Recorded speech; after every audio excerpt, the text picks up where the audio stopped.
আমার রেডি হয়ে গেছে এখানে নারকেল। নমস্কার, আমি মোনালিসার ডায়েরির আরেকটি পাতায় আর আমার একটা নতুন ভিডিও আপনাদের অনেক অনেক স্বাগত। আজকে ঢেঁড়স আলু দিয়ে একটা নতুন ধরনের রেসিপি ট্রাই করবো। এর আগে কোনোদিন বানাইনি, আজকে প্রথম বানাবো। এখন তো সবাই ঢেঁড়স আলু পোস্ত ঝাল সবই রকম খাওয়া হয়। তো বাড়িতে আগে নারকেল করেছিলাম চিড়ে খাবো বলে, সকালে সবাই এটা দিয়ে চিড়ে নারকেল দিয়ে জলখাবার করে খেয়েছে, কিছুটা রয়ে গেছে। ভাবছি আজকে নারকেল দিয়ে ঢেঁড়স আলু দিয়ে একটা তরকারি বানাবো।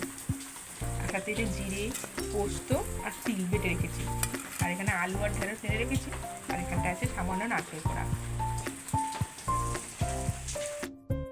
সামান্য একটু তেল দিয়ে নারকেলগুলোকে ভেজে নেবো।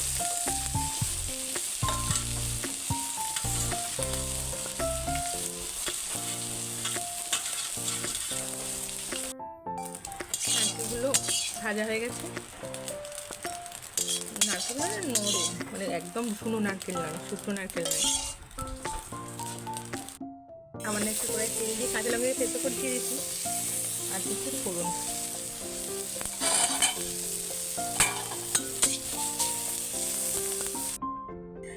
আদা জিরে পোস্ত আর তিল বাটা ছিল, তিল বেটে রেখেছিলাম, সেটাকে দিয়ে দিলাম।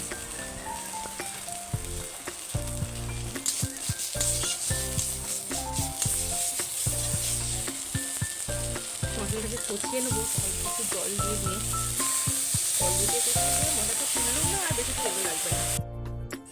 হলুদ গুঁড়ো লঙ্কা গুঁড়ো ভালো করে কষিয়ে নেব।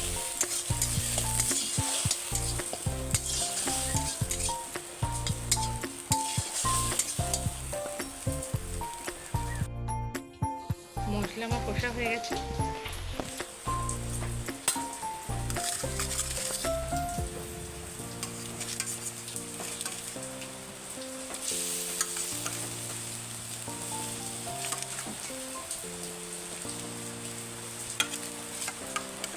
ঢেঁড়স যেহেতু নরম, ওকে তো বেশি সেদ্ধ করতে হবে না, আলুগুলো আগে একটু সেদ্ধ করে নেবো। ঢেঁড়স আবার বেশি সেদ্ধ করলে ভালো লাগে না, সেটা গলে নরম হয়ে যাবে। তা আলুগুলো আগে একটু কষে নিয়ে সেদ্ধ করে নিই, তারপরে লাস্টে নামার পর একটু আগে ঢেঁড়সগুলো দিয়ে দেবো।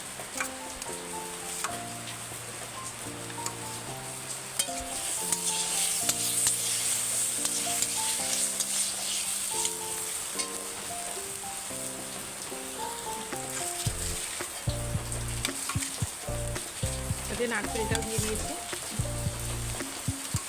বাইরে আজকে সকাল থেকেই বৃষ্টি, দেখুন কি অবস্থা, সকাল থেকে আজকে বৃষ্টি চারিদিকে। আর মাঝখানে বসে বসে আমি আজকে উনুনে রান্না করছি।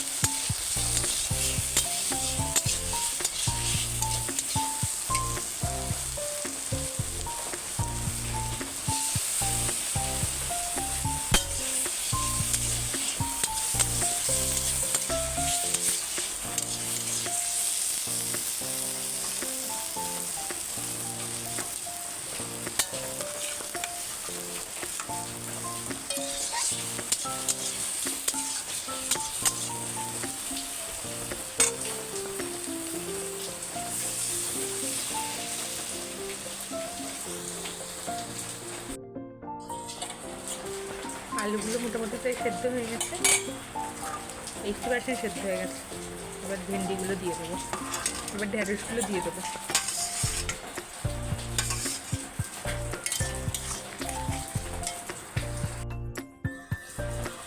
আর দিয়ে দেবো সামান্য স্বাদ মতো, যেহেতু নারকেল আছে একটু চিনি লাগবে।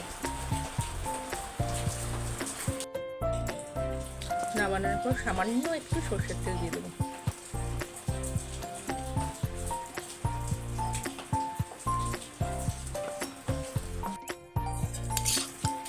যে কোনো তরকারি নামানোর সময় বা নামানোর পর যদি একটু সর্ষের তেল দেওয়া হয়, সেটা কিন্তু খুব সুন্দর গন্ধ হয়।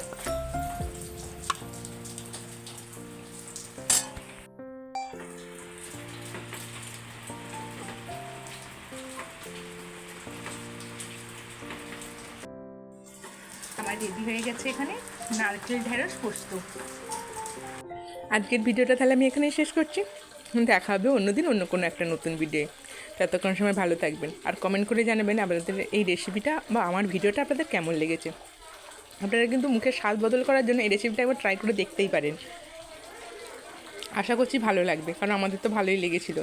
সবসময় একঘেয়েমি সেই ঢ্যাঁড়সের ঝালটা না খেয়ে একটু নারকেল ঢ্যাঁড়সটা করলে আশা করি ভালো লাগবে।